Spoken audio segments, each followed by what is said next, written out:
ফিরে এলাম বিরতির পর। আপনাদের চন্দ্রকোনার ছবিটা আগে দেখিয়েছি, যেখানে একেবারে জল যন্ত্রণার ছবি উঠে এসেছে। আর এবার দেখুন চন্দ্রকোনায় ব্রিজ ভেঙে খালে ঝুলছে এবং ডাম্পার কুয়ো পাড়ে দোনায় খালের ওপর ব্রিজ ভেঙে বিপত্তি চলছে। ডাম্পার উদ্ধার কাজ এবং ঘটনা হতাহতের কোনো খবর এখনো পর্যন্ত পাওয়া যায়নি। ডাম্পার একেবারে ঝুলে গিয়েছে, ব্রিজ ভেঙে ডাম্পার ঝুলছে, সেই ছবি আপনারা দেখতে পাচ্ছেন।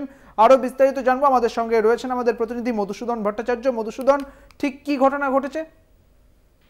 দেখো সুদীপ্ত, একেবারে কিন্তু কুয়াপুর থেকে আমনপুর যাবার যে দোনাই খালের ওপর একটি বহু পুরানো কংক্রিটের ব্রিজ ছিল, সেই কংক্রিটের ব্রিজ বরাবর একটি বালি বোঝাই ডাম্পার যাবার সময় ঘটে এই বিপত্তি।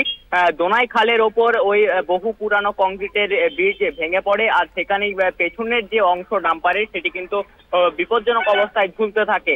যদিও এই ঘটনায় হতাহতের কোনো খবর পাওয়া যায়নি। বালি সরিয়ে ওই ডাম্পারটিকে উদ্ধারের কাজ চালাচ্ছে এলাকার মানুষজন, এমনটাও কিন্তু সূত্র মারফত জানা গিয়েছে।